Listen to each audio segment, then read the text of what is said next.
Welcome. I'm Harmony Slater, your host of the Finding Harmony podcast. Over the past 20 years, I've taught thousands of yoga teachers and students to explore the intersection between ancient wisdom and modern everyday life, using mind-body practices to heal, awaken, and manifest their dreams from the inside out.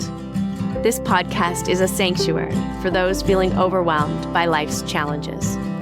Are you ready to jump in and discover how these challenges aren't actually in the way, but are the way to finding harmony?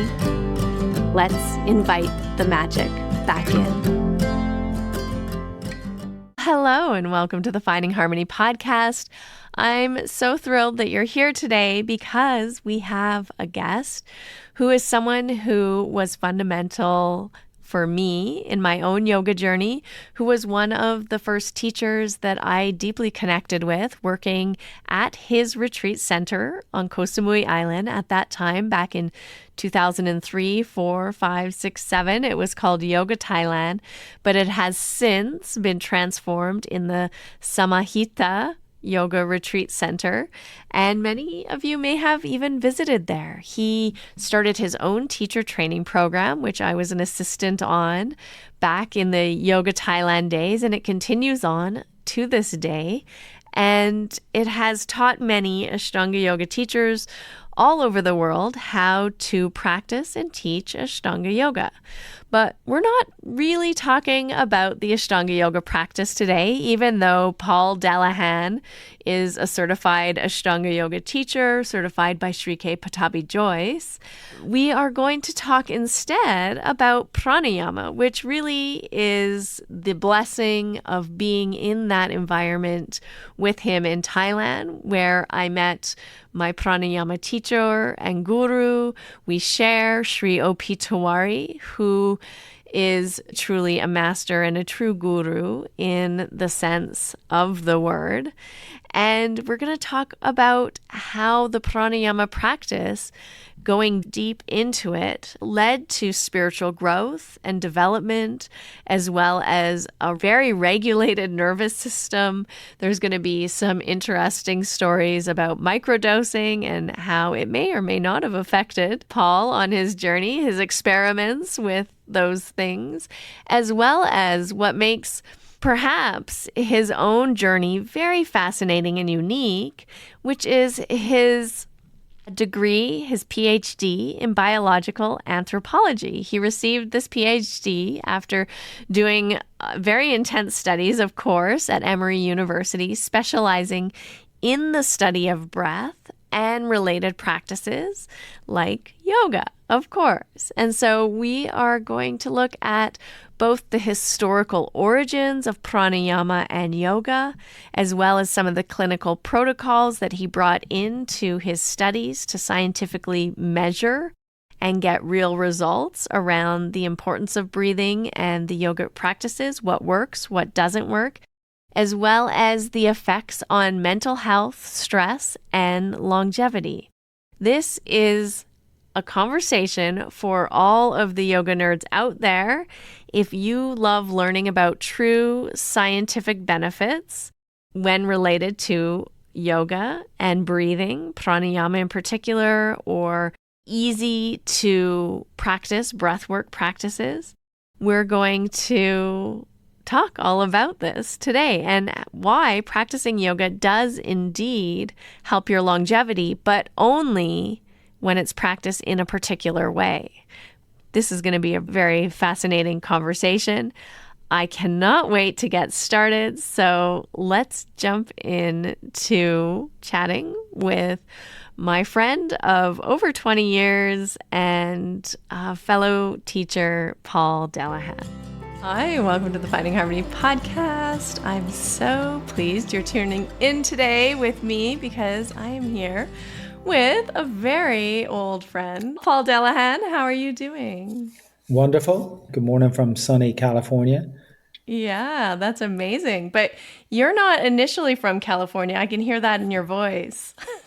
Yeah, well, it's not a Canadian accent, that's for sure. Yes, originally from Ireland, born and bred. So spent the first 23 years of my life Irish bound, growing up, studying, Then what happened? How'd you get to America? Where'd you go? Well, you could say the adventure started really in my teens. When I was 16, I started working and living on a farm in France. And that's where some like sort of inner things were experienced, but I didn't really know what that was about then.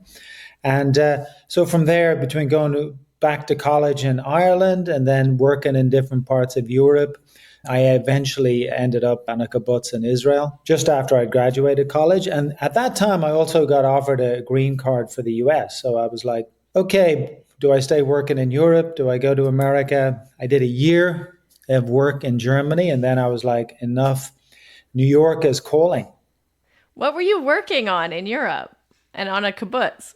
What were you Uh, doing? Well, kibbutz was an adventure. It was almost a spontaneous thing of, okay, let's just go and see what this part of the world is about. In some ways, it sort of was tapping into this anthropology nerve that I didn't know existed till later. So just living in different cultures and doing different things. And so it wasn't really about making money because I definitely didn't make any money. You're living in this kind of like socialist setup. But as I was there was one other guy doing a sort of a Tai Chi yoga practice that I started to connect with. So it's like little seeds were being sown on a farm in France, on a kibbutz in Israel. And I just graduated. I'd graduated with business economics at a Trinity College in Dublin. But I just wanted to explore other aspects of the world and life. And believe it or not, then I ended up doing a year's apprentice in a trading company between Ireland and Germany, but it was trading of meat. But then I said, this is not for me. And that's when I just wanted to get to New York.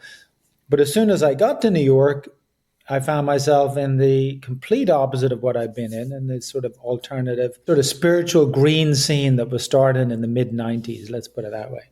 With all the yoga and the healthy green juices. And what were you doing at that time?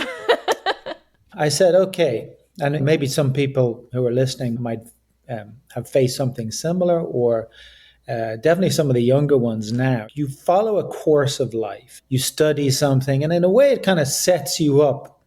So I'd studied this economics, business, kind of sets you up for going into either consulting firms or Wall Street or that. So I was interviewing for that. And then after a few weeks, I said, what am I doing? What will I do here except make money? Which could be motivating enough, but this was me at 23, turning 24. So I just said, I need to explore. And instead of looking at the New York Times and big jobs, I started looking at the Village Voice. And then on the back of the Village Voice, almost in the middle, it was the word yoga. And I was like, okay, what's that? Let me check that out. And eventually I found my way, because it was kind of a little promo for the Shivananda Center in New York. So I found my way there. And I can still remember the feeling I had. It was, oh, this feels like home. And I didn't know why or what, but it definitely was like a warm or a good feeling that in some ways I suppose I've been searching for. So that kind of triggered, right, forget this career job path. Let's see, which is good advice to give to young kids. Forget this career job path. Let's see what is really calling me here. So, Yeah, wow. in a bizarre way, in New York with all its like big money, crazy stuff, it sort of has a current to support different tracks. I hesitate to use the word alternative, but like definitely was alternative back then. Let's put it that way. Yeah, definitely wasn't the yoga scene as it is today, where it seems like yoga is being used to advertise all kinds of things. And back then it was sort of like a little bit far out, a little bit weird, a little bit alternative, and not so many people were into it. It's funny how the gods have their plans and fate does its thing. When I sort of walked away from the interviewing for those jobs, I got a restaurant job in the East Village. And as it turned out, right above it was a Thai restaurant, and right above that was a young Jiva Mukti yoga studio. And then I found a room living above that. So suddenly my life was getting defined by this one building. My job, Thai, the yoga center, and my little room above. And it was I'd say it was part of the thing and acceptable within that setting. village life, New York City. But when you extend beyond that, yeah, it was a bit weird or alternative. I remember talking to guys from college saying, this yoga stuff is really interesting. And they just looked at me and said, what are you talking about? Actually, they used a few expletives. But a few years down the line, those guys are doing yoga and they're asking me for help on their aching backs. Yeah. So by that time, I suppose what intrigued me as a 23, 24-year-old was, well, this is just, it's free, it's open, it's different. And it seems to be saying something to something inside of me, as opposed to just purely the rational mind. Yeah. So you follow this current, but how did you end up in India and Thailand? Well, I had to endure many years in New York first, that's for sure. After 3 years of a mixture of things in New York, you could say I realized yoga is what mainly interests me. I mean, that was part of the learning, the exploration. So at that point, late 20s, I just committed to the yoga path. And I'd always wanted to visit India, but even though yoga teaching was better than restaurant work, you're still not making big bucks like if I had gone the Wall Street route. So it took me a number of years to even just have enough money to get a flight out of New York and get to India. And once I got to India, and I think that was 99, 2000, early 2000. I think I'd gone for the Mahakumbha Mela as well. And I'd gone down to Pattabhi Jois. He was opening a temple for his late wife. And then I went up to a few other places. But this experience of a couple of months, the first time in India at that point, I came back to New York thinking, what am I doing here? I think I'm done. And my partner at the time, who Jatima, who became my wife and ex-wife, but still, good friend, I just said to her, I think I need a year to just practice and be there. And I said, do you want to come? And she said, okay, but let's go to Thailand also. So that just started a journey where I thought I'd be back moving to California a year later after 1 year in Asia. But of course, it turned into till now, still like 20 years? with a base in Thailand and still visits to India. And I only just moved to California, so that took 24 years or something to get this step. What was it that drew you to India in the first place? Because not everyone who practices yoga in New York or is teaching yoga in New York is necessarily drawn to India. And I know you have, not just Pattabhi Jois, you were interested in the Kumbh Mela and in very rich spiritual experiences and were you already working with Sri O.P. Tiwari at this time? Was he another reason why you were pulled to India? Well, the pull to India was even before I met these key teachers. The pull seemed to come from a draw from inside. So if you go back to that first day in the Shivananda Center, not knowing anything about yoga or Indian spirituality, but I felt a certain connection or kinship. And then that started me just on reading different texts, not in a highly scholarly way at that time, because I would just pick up a Bhagavad Gita. I'd like to try and see what the Yoga Sutras was about. But it was also the name Shiva resonated with me. And then I started to hear about Kailash. For the first few years where I didn't really have a guiding teacher force, there were teachers who were leading classes that I would go to, but there was no, guide, guru, etc. So really the urge to go was born then as I was exploring for myself. And it wasn't to go over and do a particular practice. It was to go over and sort of experience the culture and where this is coming from and being able to sort of absorb into the practice as well. So by the time events came together in my life where I had just saved enough money, I just started this relationship, I just met Tiwari, started Pranayama. Even though I'd been in the Ashtanga for a couple of years, I just met Pattabhi Jois because now he was started his travels again back then. So all of that kind of coalesced at the same time. Then it was like, okay, let me go over and practice and be in it and absorb it. I suppose the aim was if I'm going to swim in these waters, let me dive in and swim. And the thought was, after the initial traveling in India, just go and live and practice there for a while. There was a sense of something being touched inside. And it's kind of like, you start college and then you feel, oh, I'm into this, I'll finish my degree. Oh, I'll go on and do maybe a master's, PhD, and you end up spending, instead of 3 or 4 years, you end up spending 10 years or more studying. So it was something like that of, oh, this is making sense. I'm just going to keep at it and keep living with this.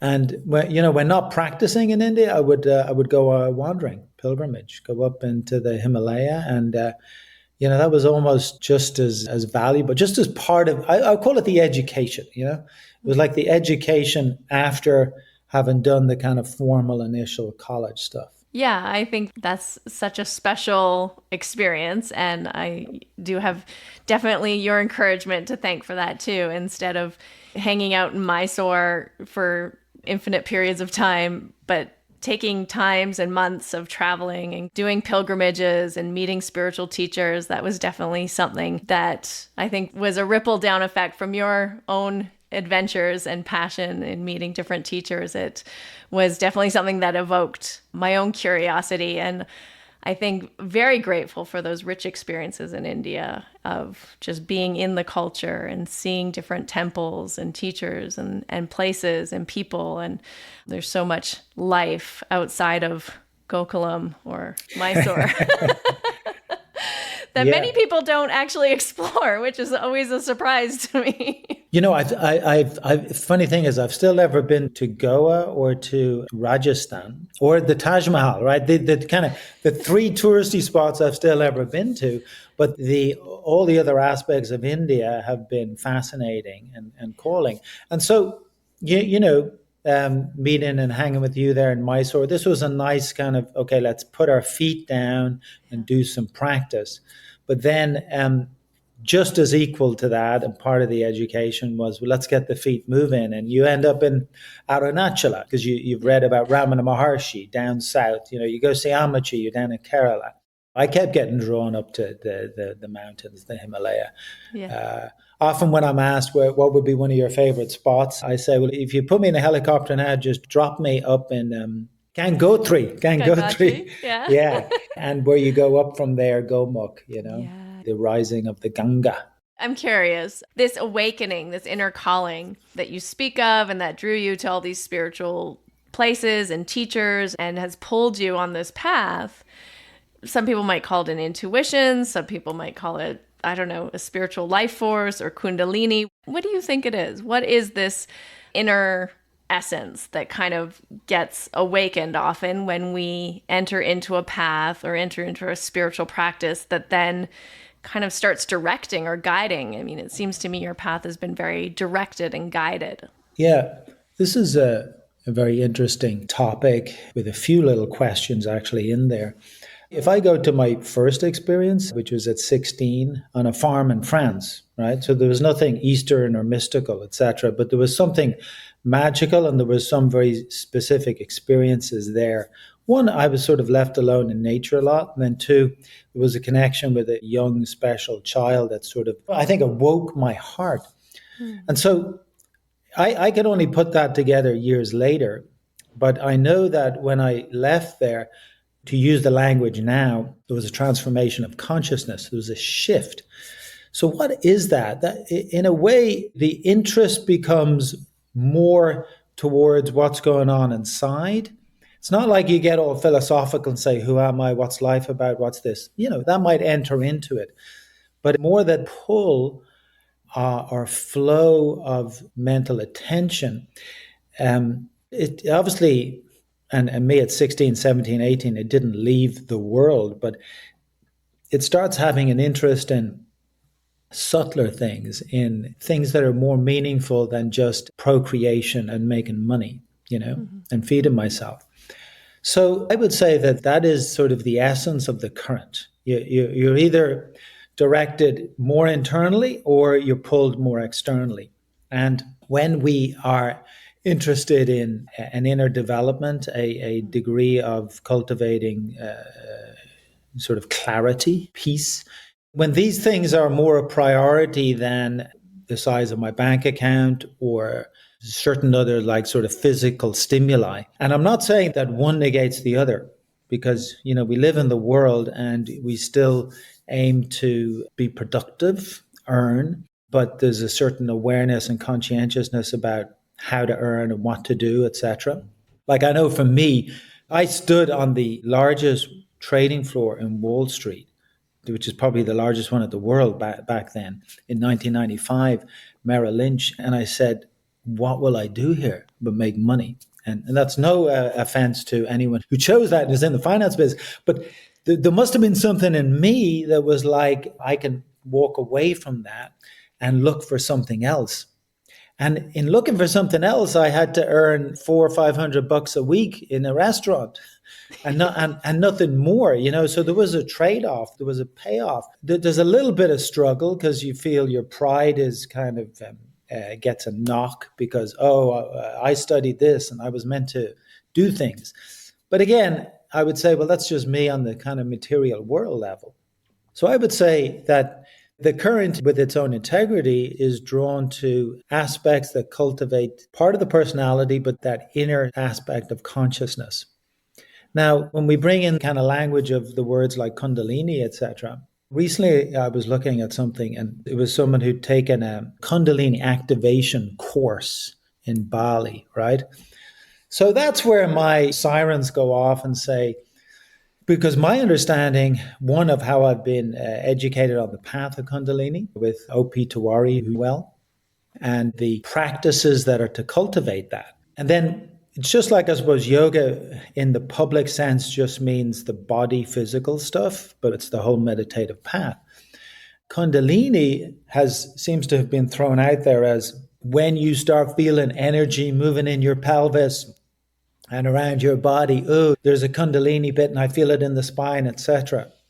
And in a strict sense, this is definitely not Kundalini, it's far from it. This is the movement of energy. This is the pranic stimulation. Mm-hmm. It could also be pranic or energetic disturbance, right?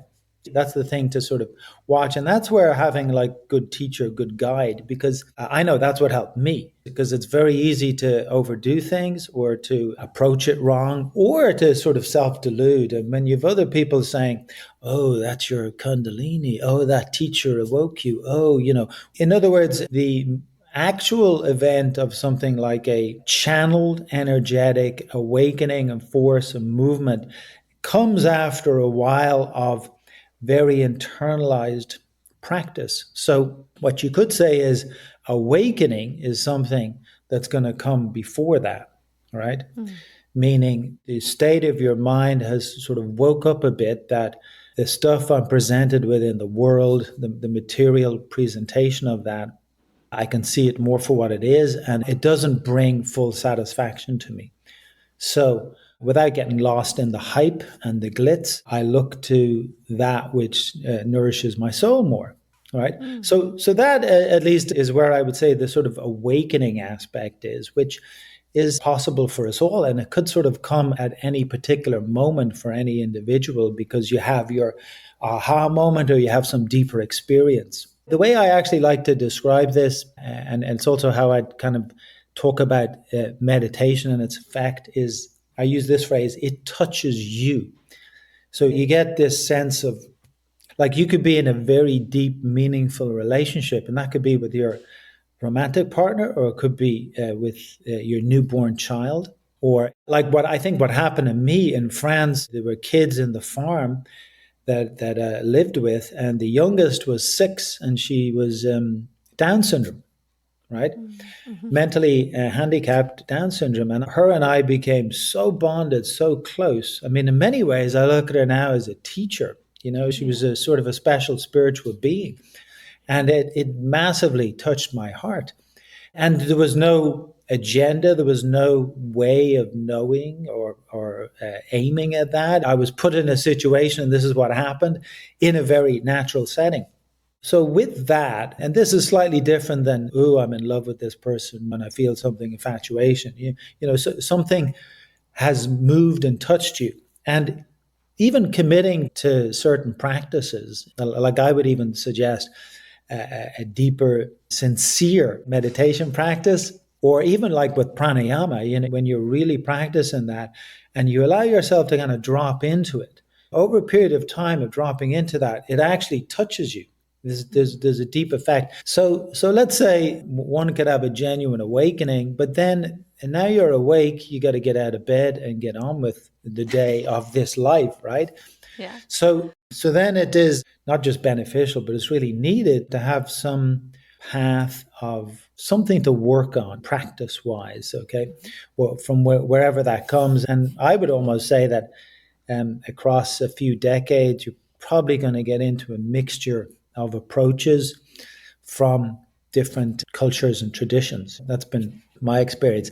And before, when it was limited to one culture or tradition, often that was based on space and time. Like you could spend your life wandering all over India and you'd be within that culture and time. You'd have to have made a huge effort to maybe get out to Persia and into Europe and see other things. But in our time, we can hop between Tibet, India, the US, back to Europe, a monastery in France. So you can do that all in a day on the internet. yeah, and exactly. So now we're living it virtually to the advantages of modern travel, etc. But you know, even with those advantages, one has to sort of come to themselves and put the effort and time into something. And so there is where you go from just being, an awakening to being interested in the inner journey is how I would describe that. I want to ask you a question about some of these things because, I mean, you've had a very dedicated pranayama practice for a long time in this very traditional lineage coming from India.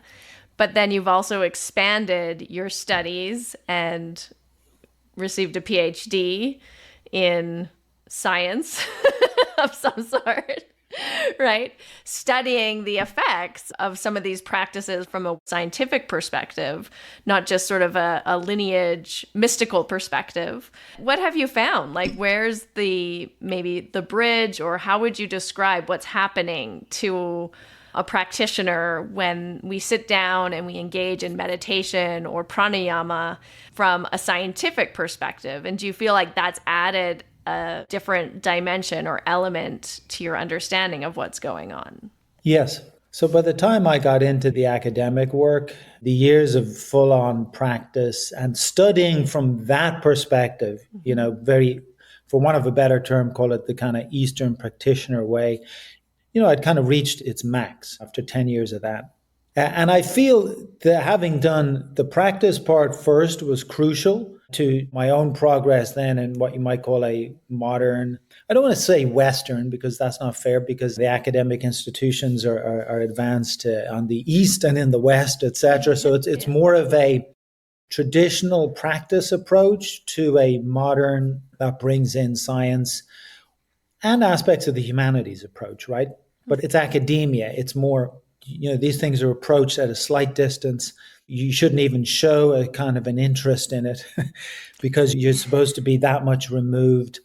But I went into the field of anthropology, and anthropology refers to the study of humans. It's well known for the study of all different aspects of culture. But then there's also a subfield of anthropology called biological, physical or biological anthropology. So it just sort of came to me, but I found this to be the best approach to study a tradition like yoga, meditation, this whole world, because you're dealing with human beings. Like if I'd gone into neuroscience, I would be putting some of these theories or thoughts or hypotheses that I have from practice, but we'd have to study it in rodents, mice or rats, right? Right, yeah. Psychology, okay, you could do it with people, but you kind of are limited to certain experiments. So anthropology, I could get into, and I had to, it was a lot of work, the whole cultural side. So I spent probably 45% of my work and even the content of the dissertation was to go through the texts of this entire tradition for the last 2,500 years. And even though I'd been living and practicing and studying in India and doing all this, I still hadn't gone to the depth of exploring these texts like the way this forced me to. Mm-hmm. So in some ways, there were certain insights and enlightenments just from the textual study. What texts were you reading? There's at least 61 texts I went into that are covered and involved in what I wrote. But because if you look at all the Shaiva Tantra and some of the Tantric Buddhist texts, but then before that, you go to the classical stuff of prior to the Upanishads themselves, the main ones, and then you start coming out of the other end of the Tantric Shaiva and you get into all the, what is best to sort of term as proto-Hatha Raja texts, before you get the actual body of Hatha Yoga itself. I prefer to call that Hatha Raja Yoga, which I could explain a little bit. And then you have the period of texts that came in the last 300-400 years that are, some of them fall under Yoga Upanishads, others are sort of Hatha Yoga compendiums. So there was just a whole mix of this. So that taught me a lot just about actually the origin of some of these practices, the origin of some of these breath practices, the formation from different traditions, which came to be the presentation of Hatha Yoga in the 15th century. So that alone was an insight. And even though your question was around science, this was sort of key to establish, if we're going to study yogic practices, well, where do they come from? What are their original statements?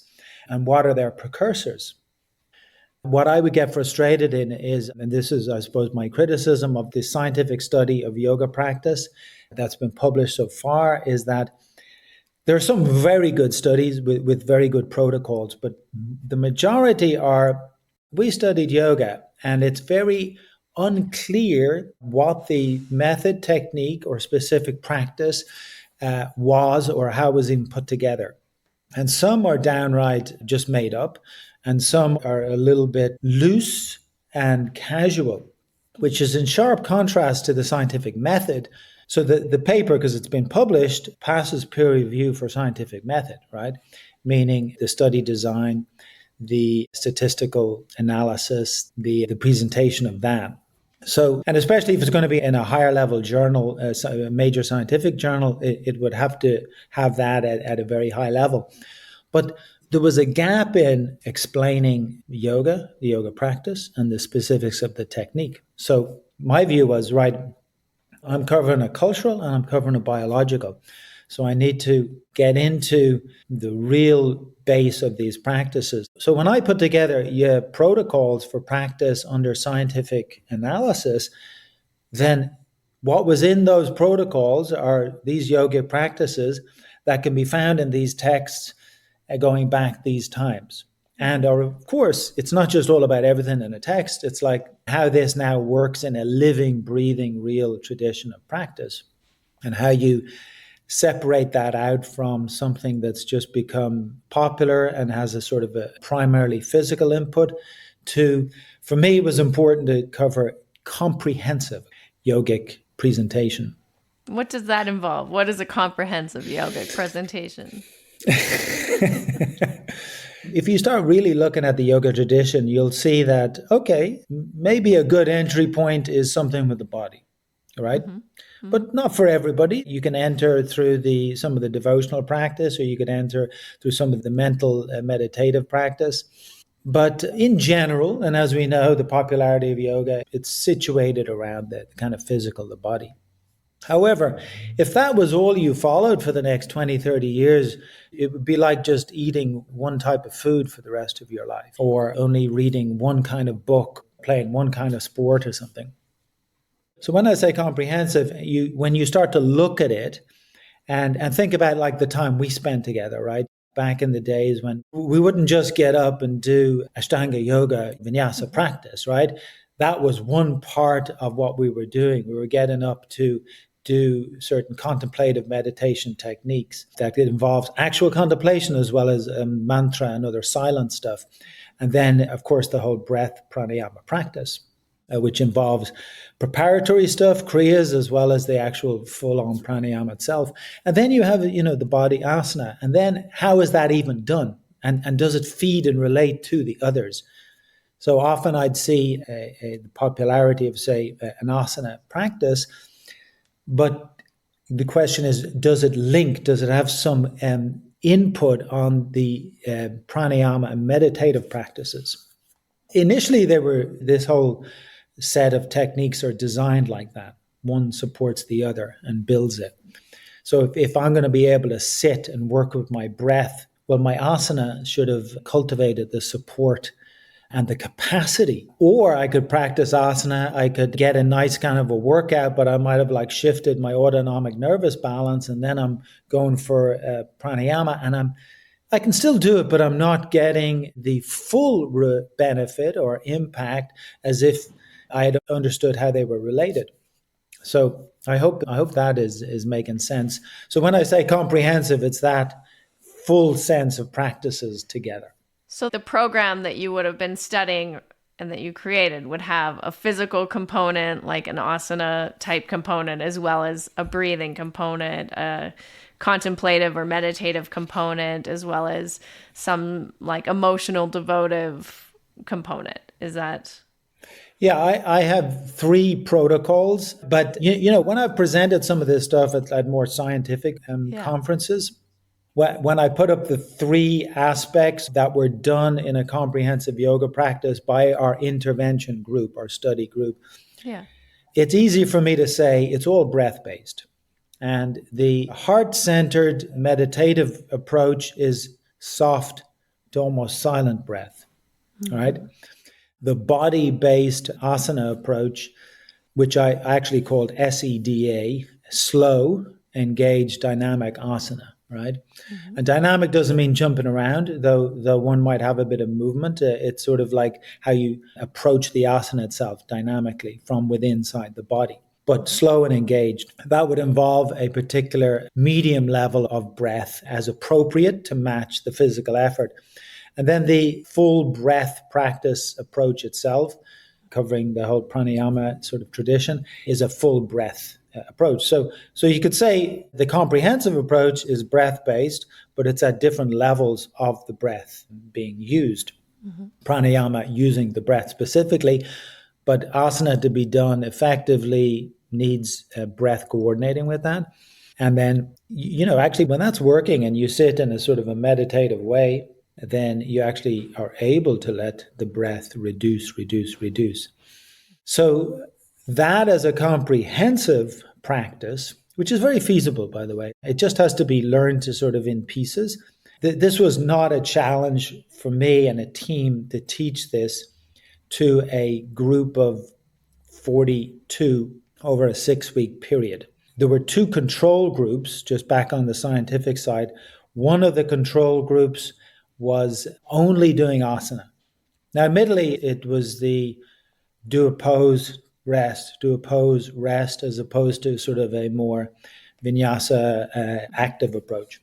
So one control group were active and the other control group were passive, meaning they just did whatever they do in their life. There was no sort of input from our study. Now, what is interesting about this is again, you take a scientific approach. I would even step out of a lot of the teaching. There had to be a team. One of the key things we were assessing, and you'll get this word, Harmony, to be sincere, right? Yeah. think about towards you all those years. Sincerity. And that word has always stayed with me. And when you look in the yogic texts, you'll see this concept of sincerity come up in the sense of how involved, how engaged, how much you take it on and mean it. And as a teacher watching people, especially when doing pranayama or meditative technique, you can see if people are in it or not, right? Mm-hmm. And then you can sort of, for a teacher, in a traditional sense, no science involved, it's about the degree of sincerity means you've got something to work with. Not because it's a serious student and they can show up and they're there and they really mean it, and then 2 years later they're gone, right? Sincere is, I hear you, I'm listening, I'll do it, I'll follow, I get into it, I have an experience, Mm-hmm.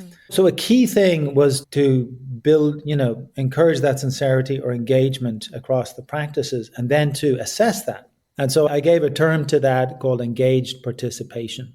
So you could say the hypotheses would involve, okay, we hypothesize there will be a change, an improvement in this marker, right? For instance, some of the blood markers or physiology, heart rate variability, or some of the psychology markers, or one I did around the abdomen.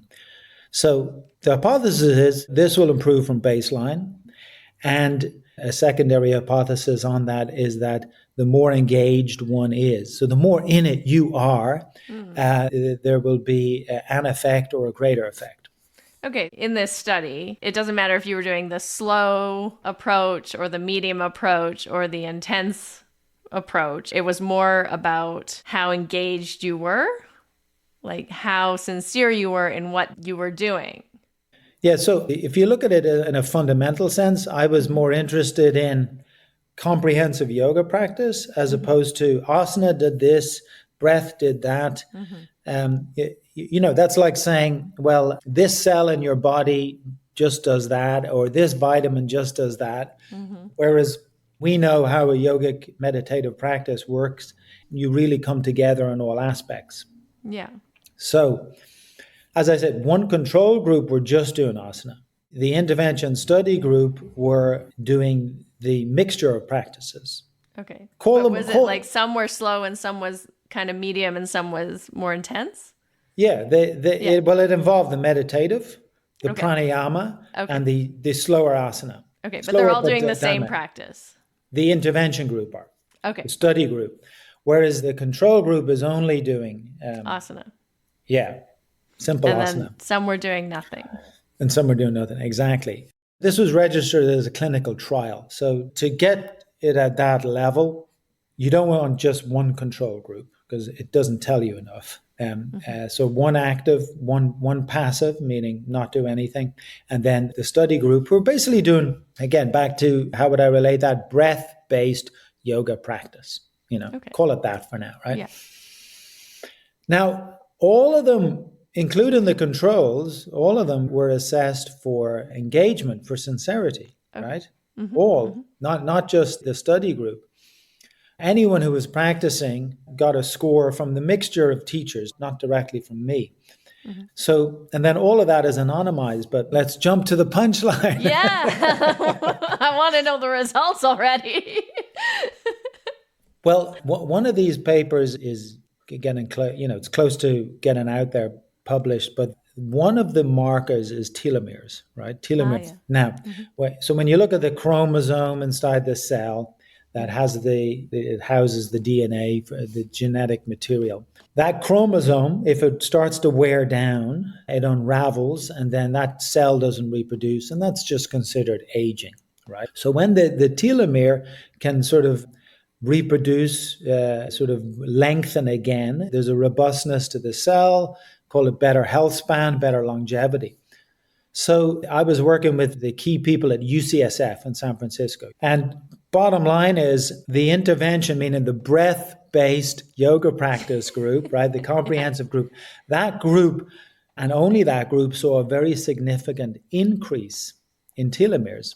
That increase means again, one has to talk in potential terms, but that means that the longevity, the life of the cell is at least prolonged, right? So it's a good, in terms of the whole longevity conversation out there, it's like, wow. This is the first study to show anything like that in terms of yoga, meditation, breath, like a conclusive, significant from baseline to end of practice increase in telomere length. But here's where it gets more interesting. First of all, the group only doing asana actually had a minor shortening. Ooh, too much stress. Yeah. Even lying down between postures. Yeah. And then the passive group sort of, no real change. A little bit of a change, but nothing much. And when we say significant, it means that at a statistical level, it makes sense, right? So okay, that's good. I wasn't even thinking that this could be an outcome. And so I was quite surprised when I saw it. So that's one.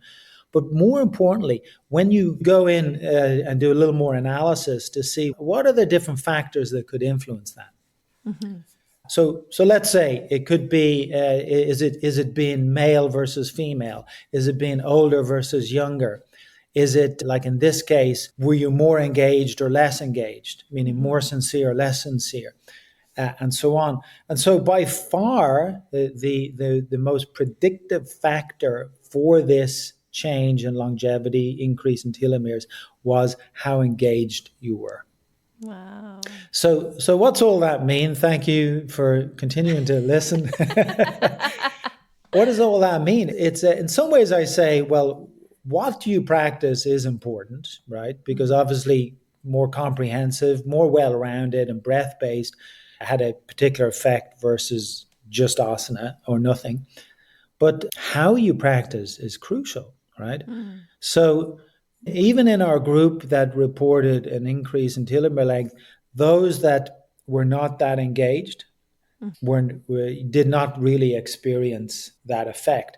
Whereas when you look at it from more engaged, more in it, more involved, more sincere, that is the biggest sort of factor that influences this change. Now, there's a bunch of other things around mental health and stress, anxiety, etc., but I'd be stuck here talking to you more. Well, that's so interesting because, wellness these days and like the list of practices and things to do to make yourself feel better, to regulate your nervous system, it's like an infinite list. And I feel like sometimes our wellness expectations are actually kind of making us sicker in a way because they become this like another thing to do when you're already stressed out. Like, how helpful is it to have also the obligation to like meditate and breathe and do asana and journal and do all these things? And so what you're saying, if I can kind of extrapolate a little, is that even just picking one thing, even if it's 2 minutes, and just doing it with sincerity and being in it is going to be a more benefit than doing kind of the long laundry list of things to do if you're just doing them because you're like, oh, I have to do this to feel good. But maybe that's actually not going to be helpful. Maybe it's actually being in it with sincerity, getting present, trying to connect to back to what we were talking about, that heart or that energy within yourself. Is going to have more of a beneficial effect than just doing the practices. Yeah, the narrative outcome is the real juice of this comes from being involved in with it. You can relate that then, though in a scientific way, I'm saying, okay, that's what we find in this study. But so let's talk now as human beings. Let's relate that to relationship, right? Okay, one might have whatever interests and preferences, but let's say you've got one partner, Yeah. and being fully in that is richness to a relationship, however many years you've been together. Today, of course, wellness is quite a topic, and aspects of spirituality, etc. And there's ways to hack them or biohack and all of this. And I've gone in and looked at that world.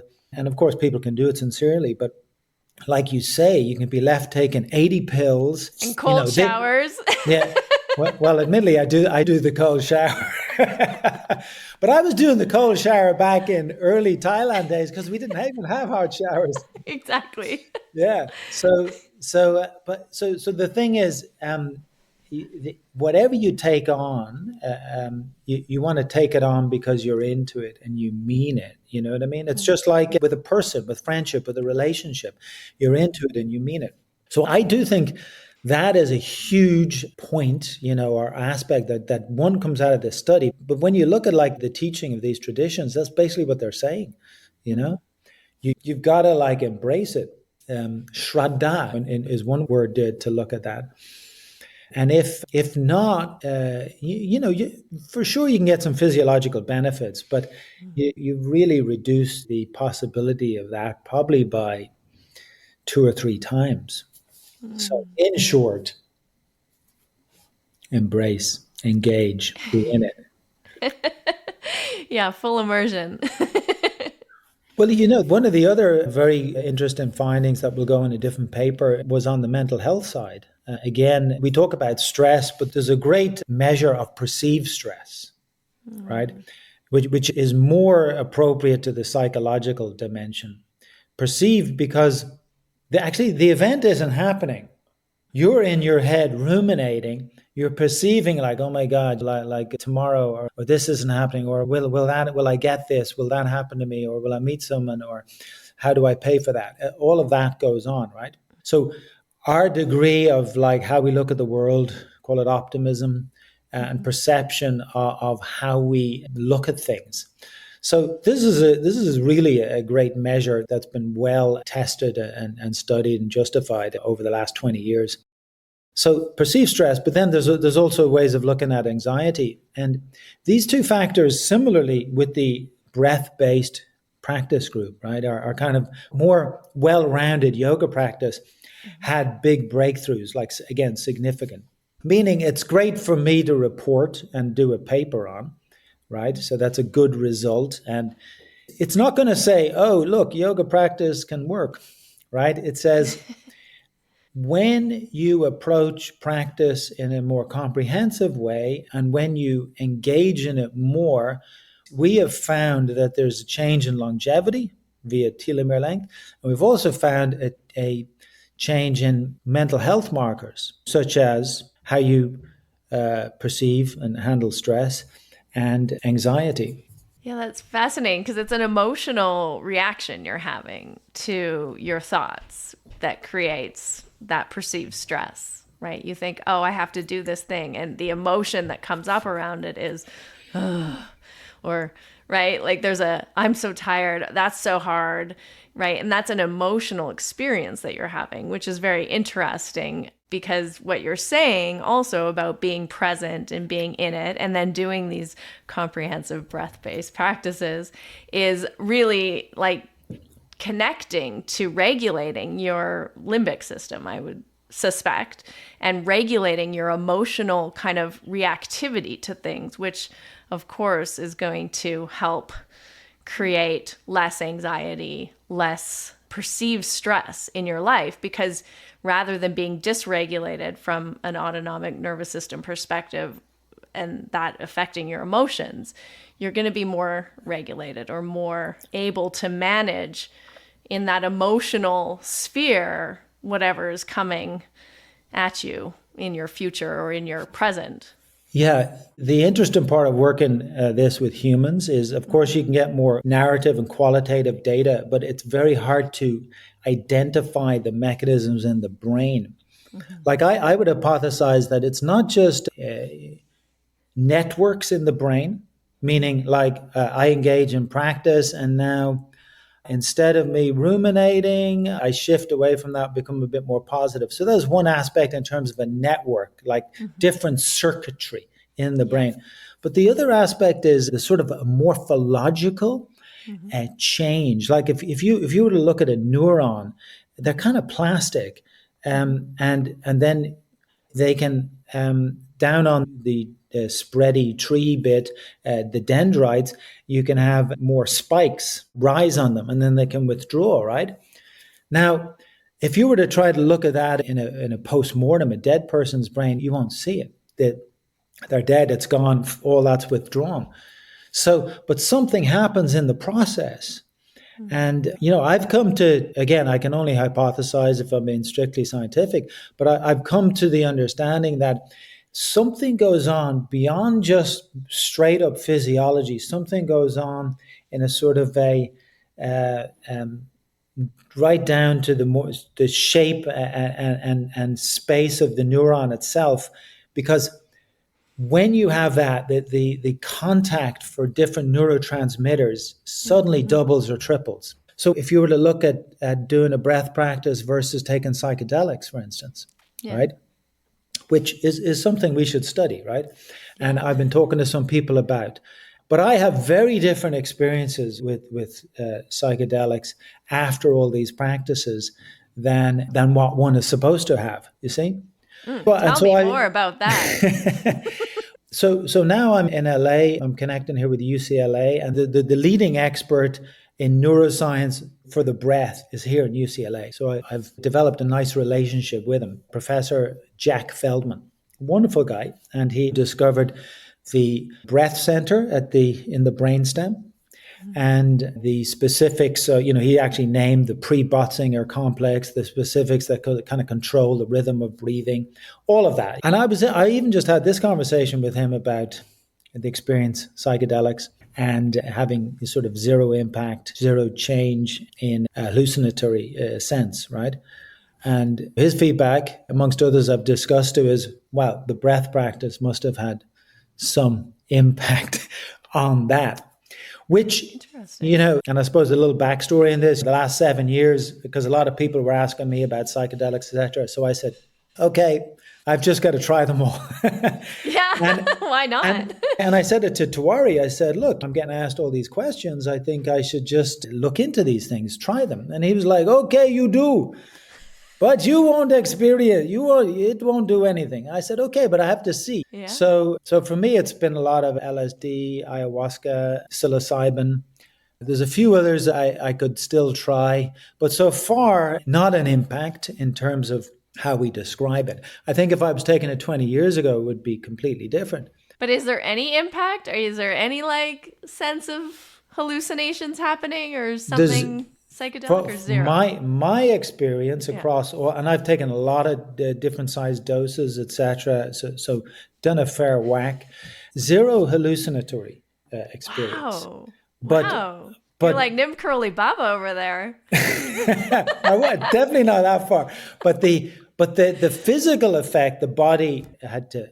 So 1,000 micrograms of LSD, which is basically 8 hits, was again zero hallucinatory, but a weight on the body, of 12 hours of it. Because, you put that amount of acid in your body, it had to flush it out. Same with the ayahuasca, etc. Though ketamine I found to be very interesting, I did these in places where they're all fully legal. And all part of my research. And, because of the science world that I get to move about in, so I get to speak to researchers on LSD, DMT, etc. And so we've had these discussions. And what I was just saying about the morphology of the neurons, the spikes, is part of what could make sense. So just going back to your earlier point, when we're practicing, it's not just a shift across my autonomic nervous system, though that's important.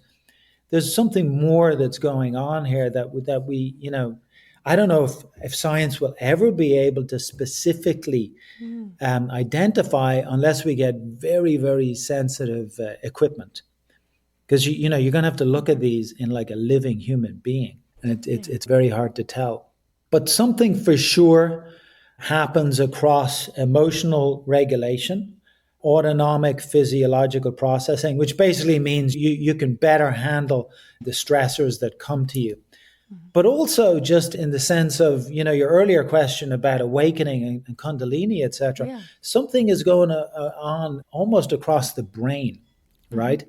Just how you relate to things and process things, because that doesn't just happen in one area. Even if you're thinking like a limbic function, you've got to take it back to a mixture of the other areas. Yeah, of course. I remember Tawari always saying that the Kundalini awakening is a total transformation of your personality, and your brain completely changes. Yeah. So there's somebody talking about it from a lived personal experience. Yeah. And then that's why it's a little sad today when people are talking about, oh yeah, I felt my Kundalini. It's interesting. I'm curious, because I do feel like there is more of an awareness of this pranic movement. And I mean, what is Kundalini? Psychosomatic force. I mean, it's a type of prana in a way, right? If everything's prana or life force energy, it's a very specific type of life force energy moving. But I feel like these practices, in my understanding, the yogic practices build this container, and they build a strong vessel, like you're speaking to hold this movement, to hold this force. I mean, even what is a psychosomatic hallucinogenic, right? It's doing something to this energy in your body, or like opening up channels that are creating certain effects or windows of seeing, or who knows exactly what's going on there. But when you, like you're saying, have built a strong container through these practices like yoga, then the energy has like moved in a way that's maybe more directed or channelized, that it's not just dispersing everywhere. And I think when the energy disperses, it creates interesting effects in the body. And if you're kind of maybe blocked when these people are having these Kundalini activation sessions or whatever, maybe it is awakening to pranic or subtle movement of energy in the body that awareness or consciousness wouldn't have been aware of yet. But it's not necessarily that directed, sustained, held, grounded kind of awakening or enlightenment experience that is talked about in these yogic texts. I don't know. Again, it's a total hypothesis, but I'm curious what you think about that. So when you look to the origin of the word Kundalini, it's poetic. It's just like saying my love is like a red rose. This is how do I describe the force I just experienced? It was coiled and then it released. So that's what Kundalini means. And then they give the image of this rising snake, but you're talking about a coiled force that released and rose up. And when it's described in the tantric and then hatha yogic texts, it's about an experience at a certain point. And this is the crucial marker. It's when you go from external to internal. It's when you go from practicing, probably very sincerely, and you could have quite absorbed states, which are best known as bhavanas, right? Bhavanas, okay? Which means you're actually a good practitioner. Things are going on. But the Kundalini was literally a point of transformation, right?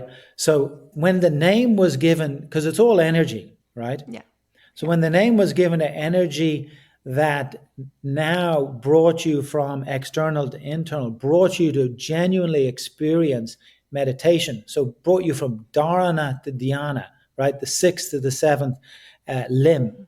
When it genuinely did that, when you had that experience, that is the energy at a particular stage of cultivation that is channeled and highly directed.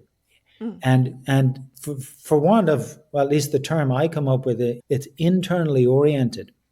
So upon that experience, you will be, even if it's just for 3 seconds, completely absorbed inside, away from the world outside. Okay. And in some ways that could be quantified and measured.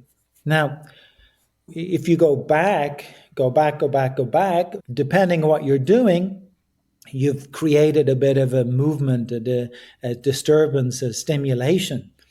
Again, it's energy, right? Yeah. And it's moving around, and depending on what you're doing or if you're practicing or not, etc., or, I mean, it's very much tied up with like sort of sexual experience and stimulation and how you play with that. That technically you can't call it Kundalini yet, right? Because it hasn't reached that point of very channeled where you cross over into a different state of mind, see? So what you have is it's kind of, if we give the sexual analogy, it's like foreplay. It's playing around. It's doing a bunch of different things and all that, which you could even do, some ways of looking at Kundalini is like a spiritual puberty. You go through a change of which there's no going back on. Like a physical puberty, you go through a change, you can't reverse it. But you also have this superpower now where, you could come together and create another human being. But you need, of course, you're not going to do that at 14. It happens, but you're not going to do it. You need a few years of maturation. But so in a inner sense, like even if you look at Patanjali, for those who read the Yoga Sutras and that, the last 3 limbs, dharana, the sort of inner concentrated focus, dhyana, the state of meditation, samadhi, they're at the beginning of chapter 3. And so at the end of chapter 2, Patanjali is highlighting, look, pranayama sets up the mind for dharana, right? to lift the veil. So pranayama, then when you go to the tantric hatha practices, pranayama is the primary tool to channel this energy force, to have that experience. And what is that experience? That is, you get absorbed in, which is the dharana, you get absorbed in. So that's a very channeled energy. And then there's just a shift, which in biological puberty, you've reached your first ovulation, the ability to produce semen. Something has happened. And puberty, in a biological sense, happens in the brain, hypothalamus to pituitary, and then it's seen in the sexual organs, etc. So in a very similar way, and again, maybe we'll just have to drop the term Kundalini, meaning this, and just say, woo, it's everything, this and that, because that's maybe where it'll go publicly.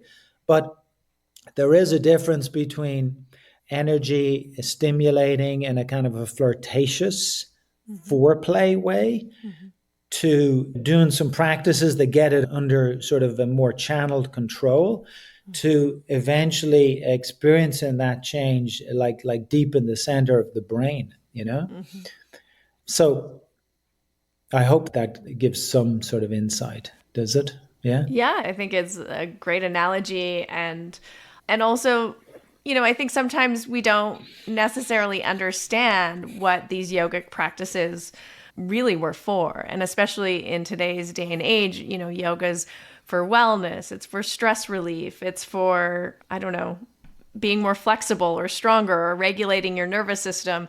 And yes, it does all of that. But the essence of the yogic practice was actually for this mystical purpose, for this evolution, this spiritual evolution or soul evolution that you're speaking to, that does actually have physiological kind of consequences and effects. And it's helpful, I think, to remember that or be reminded of that, and that it's not just about wellness or nervous system regulation, but that there's something even more interesting happening there, or more directed, or more spiritual. Like there's something deep happening. Do you have any insights into what is the result of that when actual Kundalini happens, when it connects to the pituitary or to the brain and you've channeled this energy? What are the spiritual benefits of that? Why would anyone want to practice yoga in the first place? Well, let's put it this way. If one is to practice it, just do it sincerely, right? Like you're into it. And your relationship with the yoga practice is most likely going to change, because everything's changing over the years. The physical is quite important, Like I'm just having a good read of the Dhammapada, right? So that's the Buddhist teaching text that's for not just for the monks and nuns, right? For people in the world, but it's based on teachings from the actual Buddha, and it's emphasized health and strength of the body is important. But health and strength of the body is important to experience the Dhamma and to have the awakening of the consciousness, hence Buddha, right? So I like to sometimes look at it like this, that yoga practice on a basic level is positive, as you just said, for health and well-being. And that's a little bit of a push and pull, because if you're just doing it for that, you may not be as fully engaged. And back to what I said earlier, you may not get all the full benefits, see? Then it's just one of the things I do. But yoga practice has the potential to allow me to experience more than I know now, right? So there's an element of the unknown. So, in my case, I went into practice, and then I get into pranayama, and then I'm doing pranayama directly with Tawari, and I hear about what to work with or channel, and there can be experiences of Kundalini or meditation, but it's all unknown to me. Do I just trust this man? No, not directly, not specifically. That's sort of blind faith, and that's where the whole guru, follow, get lost thing comes in. But it's more like, okay, Let me trust what I'm doing and the practice. And then in time, which will be different than the experience he's had or his teacher had, etc., there's its own manifestation, direct personal experience. And all that was, wow, I didn't know that this was possible within a human life to experience the change in consciousness and understanding of how you see the world and how you can relate to other people or manage yourself while still being stuck in the world and having to deal with daily stresses and people and work and paying bills, etc. So then if you want to go past doing yoga for maybe your health and well-being, if you want to go past that, one level is you can really hit the health and well-being, because I've just shown it in the scientific studies, by being more in it engaged. But two, there's a potential still within the human system that isn't fully understood, but these spiritual traditions look at it, that can be realized. In other words, my life isn't just about being successful because, I've got a big name and I've made more money, I've met my partner, I've had my kids, which are all great things, okay? Mm-hmm. And then what? I'm still going to die. So is there something more that can be accessed while being in this body, with this mind, living this life? And I would say the yogic meditative tradition, which is almost similar to the teachings that the Buddha is coming out with. And when you get into other traditions, you can find it. Like I get very much into the Taoist stuff too. Mm-hmm. And then you start to see, oh, they're tapping something in me that's potential, that requires a little tuning in. And so these practices that stabilize my body, give me better health, now work on my emotional and mental side and help me tune in even more. And as I start tuning in even more, sort of managing my general health and so on, a certain magic occurs. And then you can have experiences that are more robust, more like sort of solid across your nervous system, how you're dealing with life, but then some sort of change. And ultimately, that's the point of Kundalini meditation, completely in consciousness. So to say one meditates really means I'm doing a technique. And even asana and pranayama, they're all techniques of meditation. To say one experiences meditation, that's where this language was specific. Now you've gone through your spiritual puberty. Now you've gone through a Kundalini.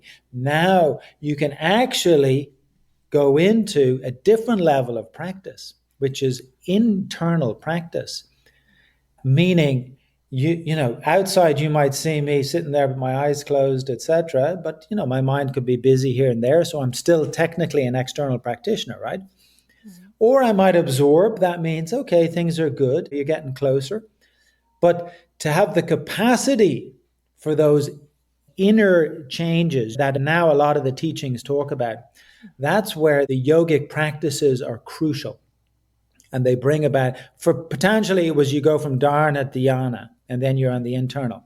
For the tantrics, they use poetic language, hence Kundalini. And then Hatha Yoga continued that. But you'll see it as different terms in a Buddhist teaching, in Zen and in Taoist, and even in like, say, some of the more mystical Christian and Jewish and Islamic approaches. Yeah. So is that why you would call it Hatha Raja Yoga? Because the Hatha leads to this inner Raja yogic experience? Great question, and glad you brought that up. Well, actually, when you read the texts, like even if you take the Hatha Pradipika, or what people call Hatha Yoga Pradipika, but Hatha Pradipika, it's a teaching on Hatha and Raja, right? And as it says, there's no Raja without Hatha, meaning there's no dinner on the table in front of you if you don't prepare it in the kitchen beforehand, right? But also Hatha without a kind of internal experience is just material. It's just sort of mundane. It lacks its real value and purpose. So I call it Hatha Raja because that's what the texts are specifically doing. Like the 4th chapter of the Hatha Pradipika is all about you experience Kundalini, you go in, you go through these 4 different inner stages as part of Raja Yoga. See? Mm-hmm. So actually, that classic text, and it is a great text, even though there's others to kind of input with it, is 3 parts taking you through the hatha techniques, asana, kriyas, pranayama, mudras, and then one final big chapter on the Raja. So in a traditional sense, it's actually Hatha Raja because it came out of Tantra 4 yogas, which was Mantra, Hatha, Laya, Raja, right? Mm-hmm. So you drop those 4 and then you have this sort of combination of what you do to what you experience. It's like the Tao De, right? The yin yang aspect of Tao De, Hatha Raja, these 2 aspects. And then it makes up yoga in its kind of well-defined sense. And so that's purely just even what the texts have approached it as. But then, to your question, if this becomes a practice for you to go deeper in, it is a whole process of Hatha Raja. Yeah. Meaning you're going to experience, hopefully you're going to experience something deeper at some point. Hopefully. Yeah. And that's the whole Raja aspect. Yeah. Yeah. Beautiful. Beautiful. Well, we met in Thailand a long, long time ago at your first manifestation of Yoga Thailand, but now you have shifted locations, I guess years ago, probably about 15 years ago now. Yeah. Samhita Yoga, right? Tell us a little bit about where people can find you and what you're offering and how all of your studies and work has culminated in this beautiful retreat center you have.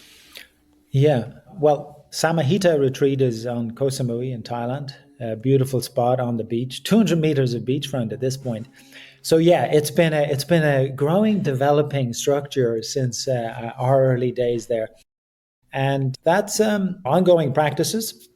Also have some of the fitness stuff in it. You could say what I talked earlier about breath-based comprehensive yoga, that's part of the daily curriculum, right? Mm-hmm. Along with extra fitness, how we do the food, life at the beach, saunas, cold plunge. Infinity pool. two infinity pools at that. But the key is we're right at the beach. So the regular daily kind of yoga shala is 5 meters from the beach, like right there. So and then, my teaching is sort of shifting to mainly just focusing on a couple of programs. And I'm mainly just focusing on the pranayama trainings that I'll do now as I kind of figure out the other mix of things for me in life. And I'm kind of late to the game on public outreach and social media, but I had to finish my studies and do all these other things. But now I'm starting to go more out there or public beyond just the previous decades of yoga workshops, etc. So yeah, I am on Instagram.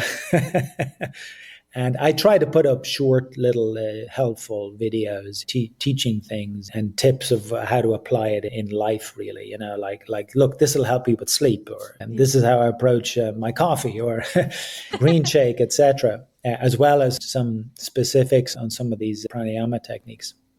But that whole space for me is what's going to develop and open up more in the next few years, after some of these papers get published out there, and then there's other things to write. So in a way, it's physical location, Samahita in Thailand, then Paul virtually on Instagram, and then other things that will come out there as the time passes. Yeah, maybe the next time we're talking here. To your book release. I'm sure it'll happen one of these days. Yeah, well, there's 2 specific books I've lined up to work on, and now is the time, it seems, Yeah, it's so interesting. I mean, when we were learning pranayama with you and with Sri Opitwari, there was barely anybody teaching pranayama or breath work, and I feel like the breath work, breathing, online, offline sphere opened up, and I guess it's like increased over 300% since 2020, like just exploded. Probably 3,000, 300,000%, because there was no commercial avenue for the breath prior to COVID. There was a little bit, but not much. And yeah, if I had a reputation in pranayama, that's because people were specifically interested in it in the yogic path. Yeah. But Kuvalyananda, Tiwari's teacher, in like something like 1959, said to Tiwari, "You will see, sometime in the future, there will be the time of public interest in the breath. The breath will become popular." And Tiwari used to always say this to me. And I was like, okay, let's see. And then I remember this. Yeah, and then boom, COVID. So what I say to him now is, well, breath has become popular, but that doesn't necessarily mean pranayama specifically has become popular. So on one level, it's great. More people interested in breath and interested in doing like so-called breath work, etc. And then the other, and I did like a post on this, is that there's a difference between working with the breath. It's kind of back to your earlier point of, do I just do some breath hacks? Oh, hold on, I'm feeling a bit anxious. Hold on. I heard this on Huberman where he's saying sigh. Okay, now I feel a bit better. So those are mini band-aids at best here and there. What I'd love to encourage, and I'm guessing people listening to this and still listening, God bless you, have some interest in sort of practice and putting that in their life. Then what I'd love to encourage is a little bit of investment in time, but on a regular basis, gives the true value of these practices. Yeah, definitely. Can't beat it, right?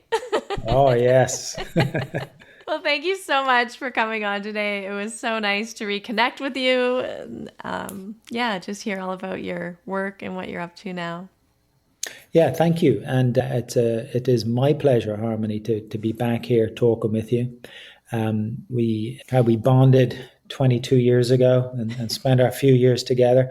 So it's nice to sort of, even though we're still young ones, watch the decades go by and then meet in this kind of format. Yeah. I've enjoyed talking and sharing a few stories, and I hope that has been of interest to those of you who've listened. I'm sure it will be. It's great. And I feel there's a lot of misinformation out there, and also people are very interested in understanding at a deeper level, I think, what's actually going on when you practice yoga, or where to look for things, signs, feelings. Yeah, I think the next stage is about genuine and sincere. Like, boom, the breath and other things, wellness factors have blown up out there and hacks, but you can only go so far. So now, won't be for everybody, but okay, a little more genuine, authentic, and the key, be sincere. Engaged practice. Yeah. Super. Beautiful. Thank you. I absolutely loved this conversation, and I hope you did too. I hope you were taking notes and are curious, are interested in learning about the true, traditional, authentic pranayama practices and what they can do to benefit your life. And I have a special offer for you if you are interested in learning deeply about these pranayama practices. I have a free offering, a free masterclass that I'm offering on May 10th and 11th. It's a Saturday and Sunday, and I would invite you to come in to this masterclass so that you can learn 3 foundational practices and just start your own pranayama practice, your own breathwork practice every day. They're easy to do. It takes less than 10 minutes, and it can really affect not only your nervous system, but your ability to regulate stress, to feel calm. It's going to affect your mental clarity and your ability to even emotionally connect with the people around you. You will start feeling better just by doing these 3 practices. So please sign up for my masterclass either on Saturday or Sunday and come on in. I cannot wait to help you get started in really learning the traditional pranayama practices as I was taught from my guru and Paul Dallaghan's guru as well, Sri O.P. Tiwari. These will change your life. They've changed my life. They've changed Paul's life, and I know they will change your life too. I have absolutely no doubt. If you do the practice, you will receive the benefits. They're incredible, incredibly powerful, and you just have to get started. So come on in. The link's in the bio. Sign up for the masterclasses today. That's it. We've concluded another episode of the Finding Harmony podcast. I just want to thank you so much for doing the work that changes the world, starting with yourself. It truly does make a huge difference. Please make sure you have your automatic downloads turned on wherever you listen so you don't miss any of the upcoming episodes. I have so much more magic I can't wait to share with you. Lastly, if you're on Instagram, I love connecting and hearing from you. So come on over and say hello at Finding Harmony Podcast. And you can also come say hello to me personally at Harmony Slater Official. Thank you again for being here. I cannot wait to share more with you in our next episode.